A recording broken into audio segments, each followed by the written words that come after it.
My name is Brooke Chandler, and I was 38 years old when a burnt casserole turned me into a criminal on paper. That's how it felt, anyway. 1 minute, I was a woman coming home from a long day at work.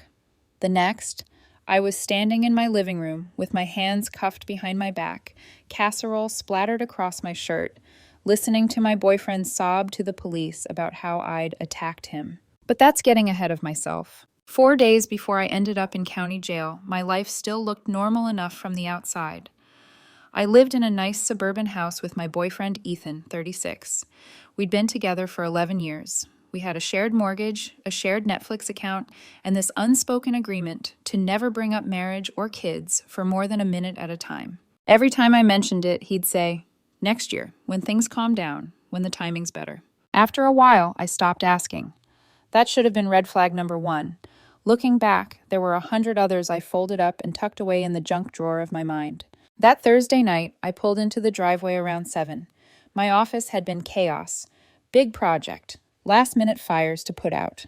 All I wanted was a shower, sweatpants, and maybe an early bedtime. Instead, the moment I opened the front door, the smell hit me. Something between burnt cheese and actual death. "Ethan," I called, dropping my laptop bag by the entryway. "Is something burning?" From the kitchen, I heard the clink of glass and the slur of his voice. "It's fine. I've got it." I followed the smell and found him standing in front of the oven, face flushed, a half-empty bottle of wine on the counter beside him. The casserole dish inside the oven was black around the edges, still smoking. He turned to me, eyes glassy. "I was making your favorite. My grandmother's recipe. Spent 3 hours on this thing." I set my keys down slowly. "It was really sweet of you, but I think it's gone, babe." He yanked the oven door open. Smoke rolled out, like something from a horror movie. He grabbed the dish with mitts and slammed it on the stovetop, staring at it like it had personally betrayed him. "It's ruined," he muttered. 3 hours. For nothing. I stepped closer, keeping my voice soft. "It happens. We can order pizza or—" He whipped around, eyes narrowing. "Of course you'd say that. What's that supposed to mean?" "You don't care," he snapped. "You never care. I try to do something nice, and you think it's funny." My shoulders sagged from exhaustion. "Nobody is laughing, Ethan. I'm just saying we can fix dinner. It's not a big deal." That was when he picked up his wine glass. Not to drink from it. He hurled it across the kitchen, at my head. It missed me by inches and exploded against the cabinet behind me, raining glass across the counter and floor. I froze, my heart slamming against my ribs. "What the hell?" I shouted. He pointed at me, chest heaving. "You are so ungrateful. I do everything around here, and you act like it's nothing." "You're drunk," I said, fighting to keep my voice even. "And now you're throwing things at me. This isn't okay." His gaze flicked back to the casserole dish. For 1 second, I thought he might calm down, maybe storm out of the room. Instead, he grabbed the dish, still hot, still smoking. "Maybe you'll care about this," he said. "Ethan, don't—" He threw it. Hot ceramic and burnt food flew through the air.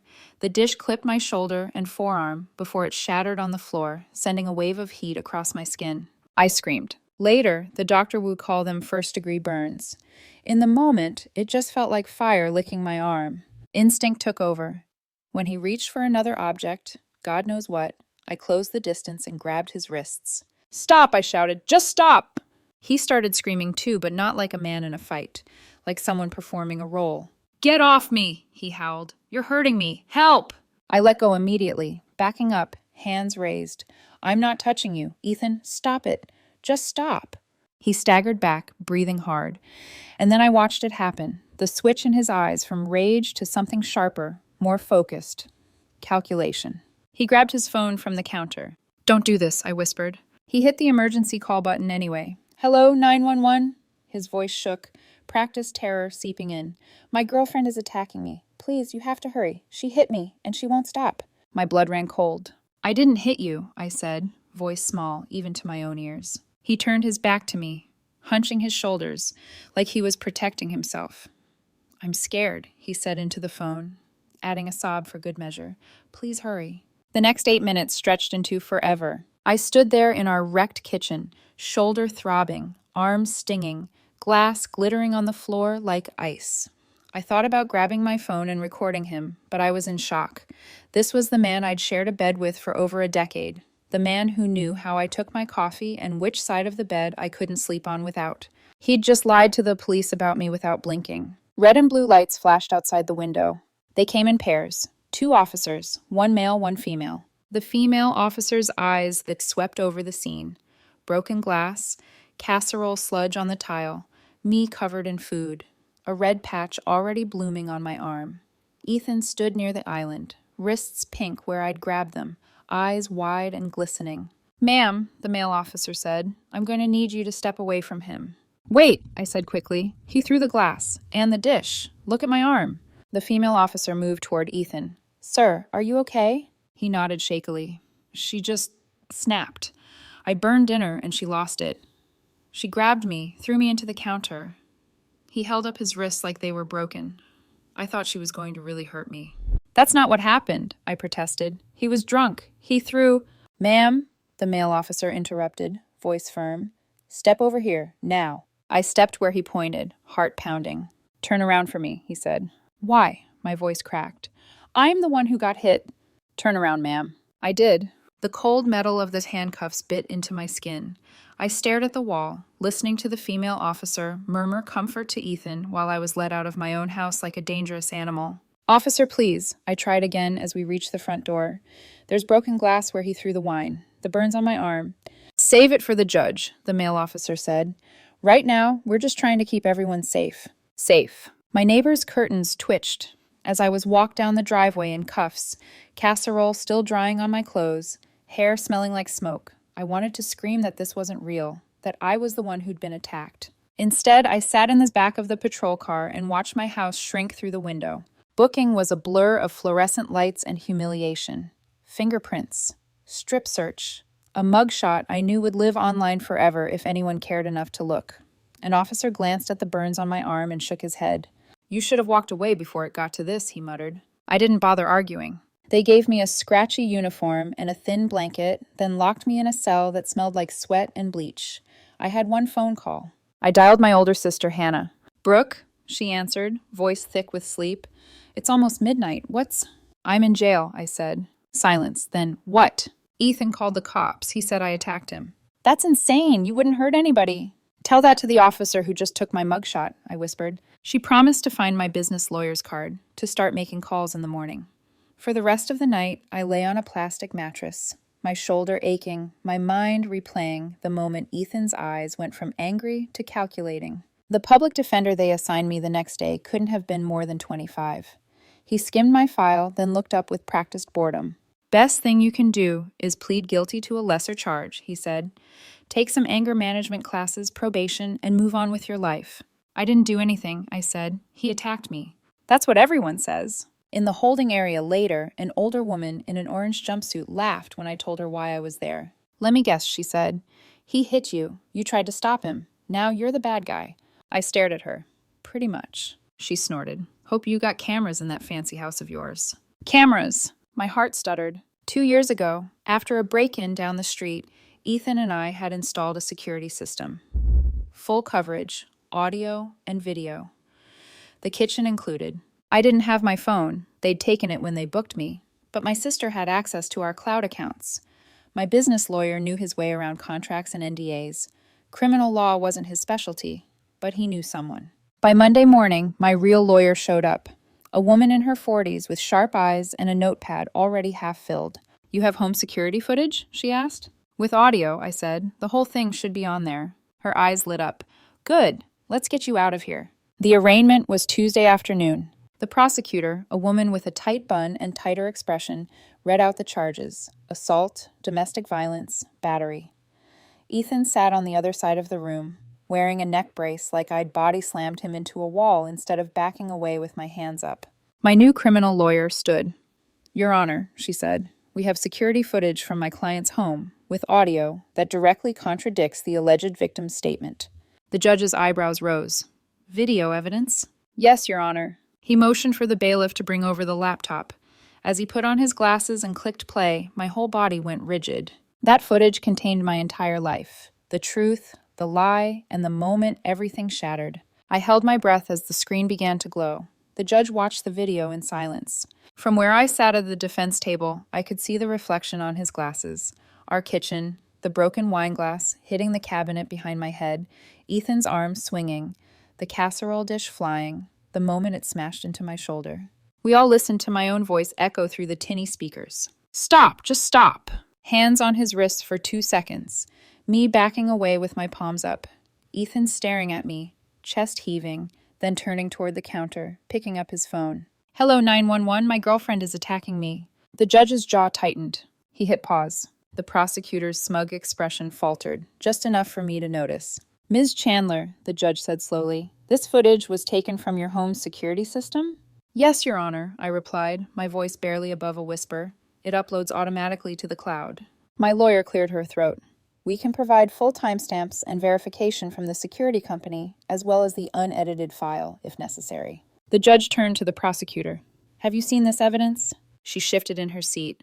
No, Your Honor. We were not made aware. Because you didn't ask, my lawyer cut in, too smoothly to sound accidental.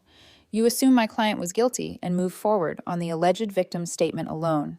A muscle jumped in the prosecutor's cheek, but she said nothing. The judge clicked play again, watching the rest. Ethan calmly dialing 911, composing himself, arranging his tone like a costume. When the video ended, the courtroom felt smaller somehow, quieter. He took his glasses off and rubbed the bridge of his nose. Then he looked at me, then at Ethan. Case dismissed, he said. For a second, I thought I'd misheard him. Your Honor, the prosecutor started. Case dismissed, he repeated, sharper this time. All charges against Ms. Chandler are dropped immediately. The breath whooshed out of my lungs. My knees went weak under the table. Then the judge turned to Ethan. Mr. Hayes, I strongly suggest you retain counsel, quickly. Ethan blinked. What? I'm the victim here. The judge stared him down. The footage clearly shows you assaulting Ms. Chandler and then fabricating a narrative for the police. You may be facing charges of your own. Ethan's mouth opened and closed like a fish. For the first time since this nightmare started, I saw something crack in his performance. Real fear. As we walked out of the courtroom, my lawyer at my side, Ethan intercepted us in the hallway, neck brace slightly askew. Brooke, he said, soft and pleading. Baby, let's just go home, okay? We can forget this happened. I was drunk. I didn't mean any of it. I stared at him. You didn't mean to throw a glass at my head? Or a burning dish at my arm? Or lie to the police and get me arrested? His eyes darted to my lawyer. You're not really going to let them arrest me, are you? Over a misunderstanding? After everything we've been through? My client, my lawyer cut in, is not in control of what the state decides to do, Mr. Hayes, and you should stop talking. This is between me and my girlfriend, he snapped. Your girlfriend, she said calmly, who you assaulted on video and falsely accused. That girlfriend? Color climbed his neck. You're supposed to protect me, Brooke. I could lose my job over this. You should have thought about that before you threw a dish at me and called 911. He flinched. For a second, the charming advocate face slipped, and I saw the man from my kitchen again, the one who'd decided my freedom was worth sacrificing to avoid admitting he'd lost his temper. We'll be in touch, my lawyer said, steering me past him, preferably through your attorney. We hadn't even made it home before my phone rang. Unknown number. I glanced at my lawyer, who was driving. She nodded. Put it on speaker. This is Detective Morales with the County Sheriff's Department, a man's voice said. Is this Brooke Chandler? Yes. We've reviewed the footage from your home security system, he said. Based on that evidence, we're issuing a warrant for Ethan Hayes. Charges will include filing a false police report, domestic violence, and assault with a weapon. My hand shook slightly. Weapon? The casserole dish, he said. Anything thrown with enough force to cause injury qualifies. I swallowed. Okay. We can do this one of two ways, he continued. We can pick him up today, or he can turn himself in tomorrow with an attorney. Do you have a preference? I thought about 72 hours in county. The strip search, the bunk, the guard who told me I should have walked away sooner. Pick him up today, I said. There was a pause, then a quiet exhale. Understood. I almost left it there, but something ugly and petty and wounded in me woke up. Where will you pick him up? Where does he work? The detective asked. I stared out the windshield as we turned onto our street. He's a program director at a nonprofit. What kind of nonprofit? I let the silence speak for me. Domestic violence advocacy, I said finally. My lawyer's hands tightened on the steering wheel. Noted, the detective said. I could hear the surprise he was trying to hide. We'll confirm his schedule. If you think of anything else, let me know. When we pulled into the driveway, my neighbors pretended they weren't watching. A couple waved awkwardly. One man, Mr. Rowe from across the street, raised a hand halfway, then dropped it, guilt written all over his face. They'd seen me led away in cuffs. Now I was back with my own keys. My lawyer walked through the house with me, pointing out potential evidence, things to photograph. The broken glass, The scorch marks, the stained shirt I hadn't been allowed to change before the arrest. It's all going to matter, she said, not just legally, for you. For me? You're going to need reminders, she said gently, that you're not crazy, that this happened. My phone buzzed again a few hours later. Collect call from county jail. I almost let it go to voicemail. My thumb hovered. Then I accepted and put it on speaker. This is a call from an inmate at... The automated voice cut off, replaced by Ethan's. You need to drop the charges, he said, skipping hello altogether. I didn't press them, I said. The state did, after seeing the video of you assaulting me.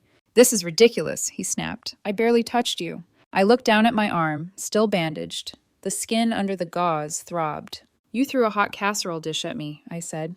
I have burns. Oh, please, he scoffed. They're barely first degree. Stop being dramatic.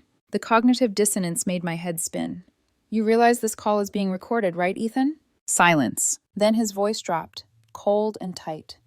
You're going to regret this. I'll tell everyone what you really are.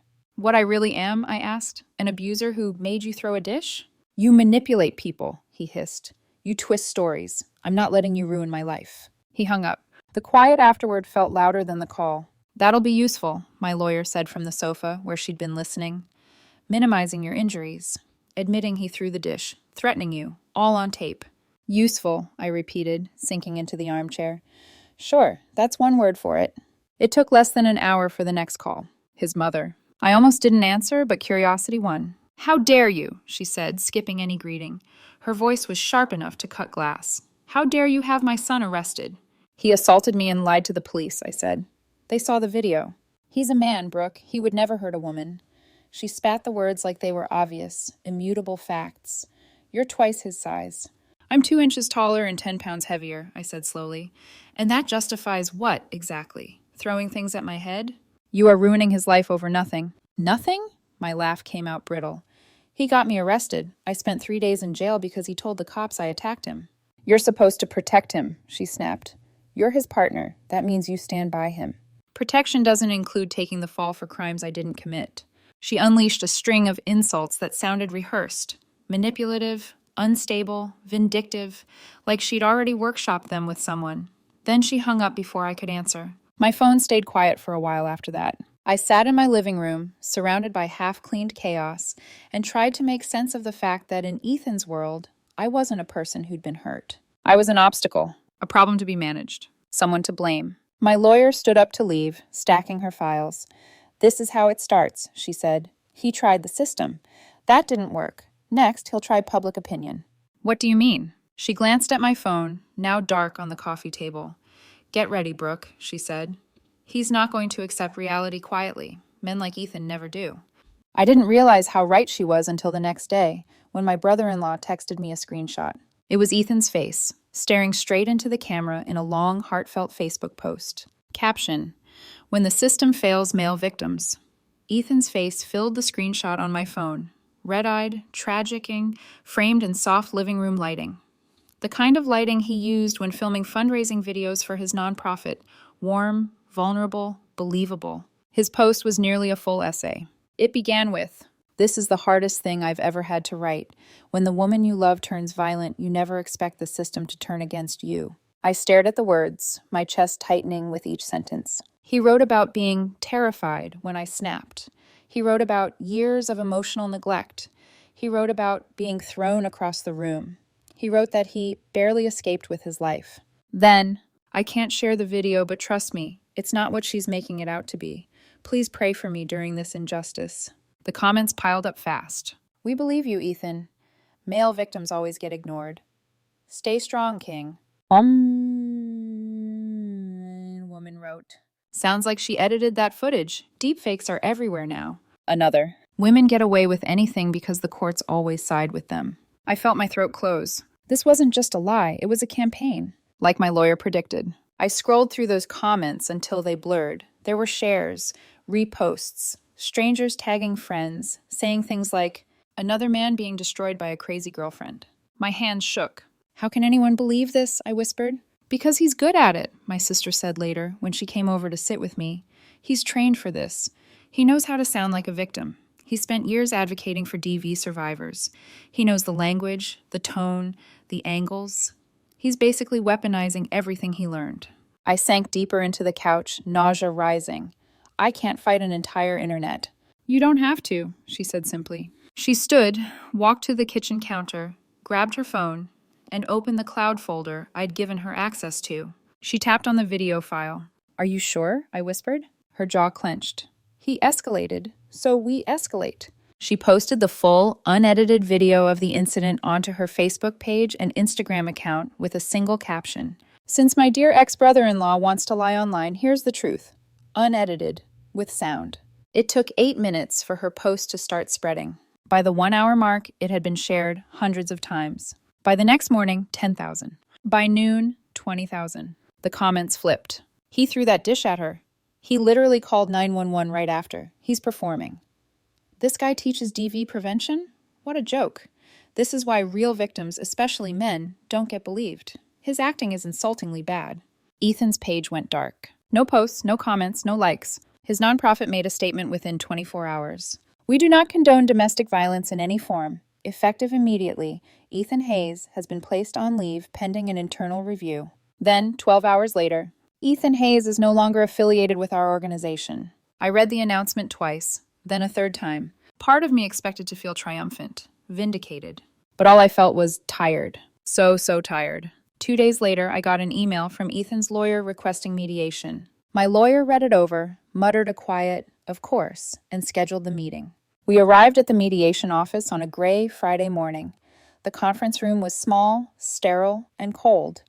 Ethan arrived with his attorney 5 minutes late, wearing all black like he was attending a funeral, his own. He sat across from me, hands folded dramatically, neck brace once again in place as if it were part of a costume he couldn't let go of. His lawyer cleared his throat. My client, he began, is willing to forgive the criminal situation if both parties can come to an equitable separation agreement. My jaw dropped. My lawyer's eyebrows shot up. Forgive? She repeated. Your client is the one facing charges. Ethan's lawyer continued, undeterred. He slid a packet of papers across the table. These are our requests. I skimmed the list. The house, a substantial financial settlement for loss of earning potential, half my business, both cars, monthly support for 1 year, compensation for emotional distress. I laughed. I couldn't help it. It wasn't a polite laugh or a quiet one. It was the kind of laugh you let out when a situation becomes so unhinged you can no longer pretend it's normal. Ethan's face reddened. This isn't funny, Brooke. Isn't it? I asked. Because I spent 3 days in jail because of your lie. I was strip searched. I slept on a plastic mattress. I had to call my sister from a holding cell at midnight. And you want my car? You destroyed my life, Ethan snapped. You humiliated me online. I lost my job. You lied, I said. On video. You threw a dish at me. You called 911 and cried like you were the one being attacked. You started a smear campaign. And when the truth came out, you doubled down. He clenched his jaw. You're leaving me with nothing. My lawyer leaned forward, her tone crisp.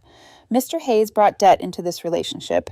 Ms. Chandler purchased the home before he ever moved in. The business is protected by a legally binding cohabitation agreement, which he signed. He is entitled to the items he brought with him and nothing more. The agreement was signed under duress, Ethan's lawyer protested. It was signed 3 months before he moved in, my lawyer replied, with both parties represented by independent counsel. I would strongly advise you not to pursue that argument. Ethan's eyes glistened. He wasn't crying this time, not really, but he was trying to summon the look, the performance. You're ruining me, he whispered. You ruined yourself, I said softly. This isn't revenge, Ethan. It's consequences. His lawyer whispered something to him. Ethan's posture snapped straight. This isn't over, he spat, standing abruptly. When the trial comes, everyone will see what sort of woman you really are. I raised an eyebrow. They already did, on video. My lawyer gathered her files. We'll see you in court. A week later, the trial began, and the performance Ethan had planned was beyond anything I could have imagined. He arrived at the courthouse in a wheelchair. Neck brace tight, dark sunglasses covering half his face, moving at a snail's pace, flanked by 2 friends pushing him like he'd survived a multi-car highway collision rather than being caught on camera throwing cookware. The judge looked up as he entered. A long pause, then a slow blink. My lawyer leaned over and whispered, he's going to win worst actor at his own sentencing. I almost smiled. Almost. The trial proceeded. The prosecution laid out the facts, the video, the audio, the medical reports of my burns. the recorded jail call, where he minimized what he did and threatened me. Then Ethan fired his lawyer, represented himself, and the circus began. He claimed I psychologically abused him. He claimed I manipulated the security system. He claimed the footage was deep-faked. He claimed he threw the dish in self-defense against future abuse. He claimed the entire case was a conspiracy against male DV survivors. At one point, he turned to the jury and said, "The casserole was the first step in my escape plan. I feared for my life." I saw one juror press his lips together to keep from laughing. The prosecutor played the jail call. Ethan's face crumpled, but not from remorse, from rage. His closing argument rambled for 9 minutes. He accused the judge, the prosecutor, me, the nonprofit, my lawyer, and the system of conspiring against him. When he finally sat down, the courtroom felt like it needed fresh air. The jury deliberated for 45 minutes. Guilty on all charges. Ethan's mother wailed in the back row. The judge sentenced him to 2 years probation, 200 hours of community service, mandated anger management, and full restitution for my legal fees. Ethan screamed. Actually screamed. "This is persecution. I'm a man. She's supposed to protect me." "Mr. Hayes," the judge said, visibly exhausted, "one more outburst and I will hold you in contempt." "You're all part of it," Ethan shrieked. "The misogyny goes both ways. The patriarchy is rigged." The judge banged his gavel. 30 days in jail for contempt. Ethan's eyes went wide. Then he was dragged out of the courtroom, the wheelchair rolling wildly askew as he kicked at the floor. Our civil separation finalized soon after. He got his personal belongings, his car with $2,400 left on the loan, his student debt, his retirement account, $412. I got the house, my business, my peace. Neighbors apologized. The nonprofit issued a formal statement distancing themselves from him. His social media defenders quieted down. Some even deleted their posts. 2 weeks later, I received a text from an unknown number. "Hi, Brooke. I know I'm not supposed to contact you, LOL probation, but I'm in therapy now and I forgive you. Would you consider lifting the no contact order so we can talk? I think we could still fix this." I stared at the message. Then I forwarded it to his probation officer. My lawyer called me 10 minutes later. "Want to guess who just violated probation again?" I closed my eyes and exhaled. Of course he had. Of course. My sister later asked me how I felt. Relieved? Vindicated? I thought about it for a long moment. "No," I finally said, "but I feel done, and that's enough. I've started therapy, started sleeping again, started breathing normally, started trusting myself." The casserole wasn't the problem. His reaction to it was, and in the end, it taught me the lesson I should have learned years ago. When someone shows you who they really are, believe them. The divorce hearing was scheduled for a gray Thursday morning, the kind where the clouds hang low enough to feel personal. I sat beside Miss Vance in a quiet courtroom, the kind with worn wooden benches, and a judge who looked like she'd seen every human disaster twice and was unimpressed by all of them. Across the aisle, the hawthorns gathered like a wilted bouquet. Richard looked irritated to be breathing shared air. Eleanor tight-lipped, pearls trembling with each angry inhale. Morgan in a beige blazer that still somehow managed to look like a social media filter. And Evan, my once beautiful, carefully curated boyfriend, sat with his shoulders curled in, as if trying to fold himself back into a perfect photograph that no longer existed. When the judge entered, everyone stood. She adjusted her glasses, scanned the docket, and said, "All right, let's get this over with." It was strangely comforting. The hearing began with Miss Vance presenting the timeline. Evan asking me to leave the home, the aesthetic comments, the hotel demand, my legal termination of the lease, their trespassing, the power cutoffs, all perfectly legal, utilities in my name. Richard's false ethics complaint to my employer, the orchestrated defamation online, the storage unit theft, the police report, the receipts for every stolen item, the cease and desist demands, my documentation of all communication. Every detail was printed, highlighted, tabbed, and presented in a binder thicker than a Bible. The judge read through it with the weary expression of someone who dealt with too many spoiled people and not enough honest ones. Then she looked up. "Mr. Hawthorne," she said to Evan, "you told Ms. Cole to leave the residence, correct?" He swallowed. "It was only supposed to be for the weekend." "Please answer the question," the judge said. Yes. You requested she vacate her own home, which, I note, she solely paid for, so your parents could take family portraits without her presence?" Evan flushed. "It wasn't like that. It was misunderstood, just for the aesthetic." The judge stared at him for a long, withering moment. Aesthetic, she repeated flatly. This is a legal proceeding, not a Pinterest board. Richard bristled. Your Honor, she blindsided us. She evicted us. She terminated her own lease, Miss Vance corrected smoothly. A lease you had no legal standing in, Mr. Hawthorne. She left us in the street, Morgan blurted. The judge held up a hand. You were standing outside a luxury apartment complex with designer luggage and a hired photographer. Let's not pretend homelessness for dramatic effect. Morgan sank back, chastened. The judge flipped to another tab. And this ethics complaint you filed, she said, tapping the page. You attempted to damage Ms. Cole's professional standing because she exercised her rights as the leaseholder? Richard puffed up. I was protecting my son. By filing false allegations? He shut his mouth. The judge continued flipping pages. Then we have the incident at the storage unit where you, Mr. Hawthorne, removed property purchased by Ms. Cole years before this relationship. Evan opened his mouth, but the judge didn't let him speak. You presented no receipts. You attempted to stage an Airbnb using belongings that did not belong to you, and the police had to intervene. Silence settled heavily across the courtroom. After a long moment, the judge closed the binder. Well, she said, this wasn't difficult. She took a breath and delivered her ruling with the precision of a scalpel. Ms. Cole keeps her savings, her pre-relationship property, her earnings, her accounts, her furniture, her personal belongings. Mr. Hawthorne has no claim. Evan's shoulders collapsed inward. As for spousal support, denied. Mr. Hawthorne created the conditions leading to the dissolution of the relationship, not Ms. Cole. Eleanor gasped softly. Ms. Cole, the judge continued, turning to me, you also requested legal fees, given the documented harassment and interference with your employment. Yes, Your Honor, Miss Vance answered. Approved. A tiny sound escaped Morgan's throat, something between a squeak and a sob. The judge turned back to Evan. Mr. Hawthorne, you told Ms. Cole she did not belong in your family portrait. You do not now get to demand a place in her finances. No one breathed. Not even me. The gavel came down. Court adjourned. In the hallway outside, the Hawthornes clustered like they were bracing against a storm. I didn't stop, but I felt Evan's gaze on me, muted, desperate, something that might have once been love, but was now just ash. Madison, he said, stepping forward. I paused because I am not heartless, and because closure sometimes arrives wearing the face of your greatest mistake. He looked older, defeated, like the loss of the apartment, the legal battle, and the public unraveling had stripped away the curated polish. Was it worth it? He asked softly. Blowing up your life over a weekend?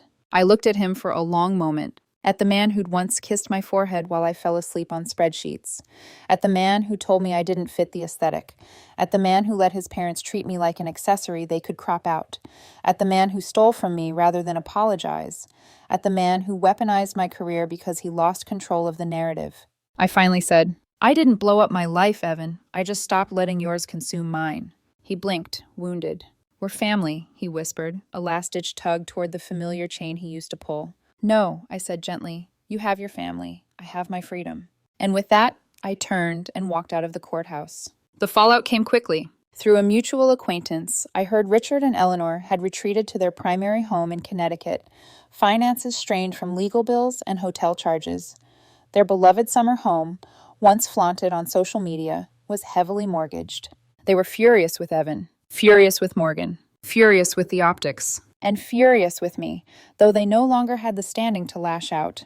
Evan had moved back into his childhood bedroom. At 31. Morgan's TikTok followers noticed she'd gone silent. Someone asked in a comment why the videos stopped.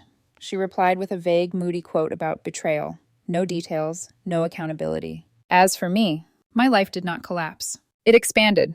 My loft felt like breathing real air for the first time in years. The exposed brick, the creaky pipes, the slightly too cold floors, they all felt like mine.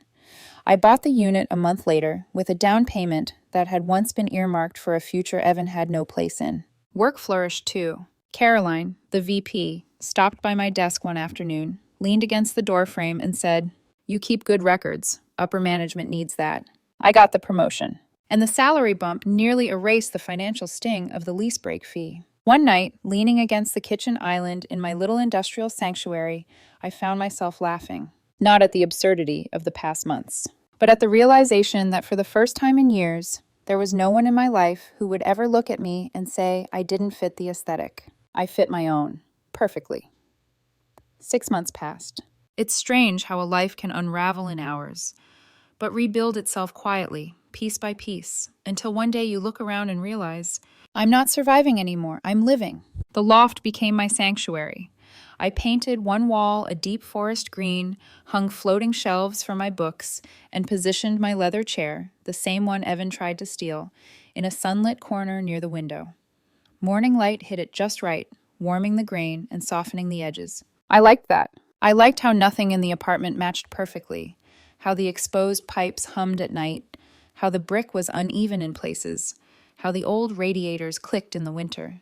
Imperfections used to embarrass me. Now they made me feel alive. Dating wasn't a priority, but life has a way of nudging us forward when we least expect it. I met Nathan Reyes at a coworker's birthday dinner. Late 30s, a quiet architect with warm brown eyes and sleeves rolled up to the elbows like he was always halfway through a sketch. He laughed easily, real laughter, not the performative kind. After 2 dates, he asked if I wanted to come over for coffee. I countered, "Come to my place." When he stepped inside the loft, he paused just past the doorway. "This place," he said, turning slowly as his eyes took it in. "It has great bones."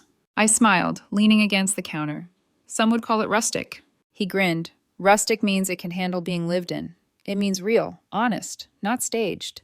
His gaze held mine for a long moment. "It's perfect," he added softly. I felt something warm unfurl in my chest, something steady, something mine. One evening, while I was sipping tea and scrolling my phone, a picture popped up on my feed, posted by none other than Morgan Hawthorne, queen of curated emotion. A new family portrait. White linens, beige sweaters, perfect lighting. It looked technically flawless. Of course it did.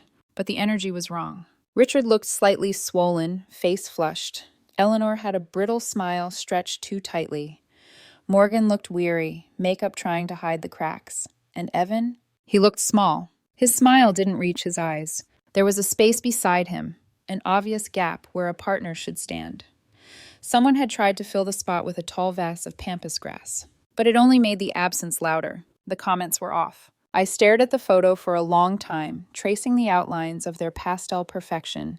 They looked like a painting where the artist had forgotten to paint in warmth. For the first time since everything happened, I didn't feel anger. Not even bitterness. Just distance. A long, wide river between who I used to be and who I'd become. 2 weeks later, the universe delivered the last piece of closure I didn't know I needed. I had just finished signing the final divorce decree with Miss Vance.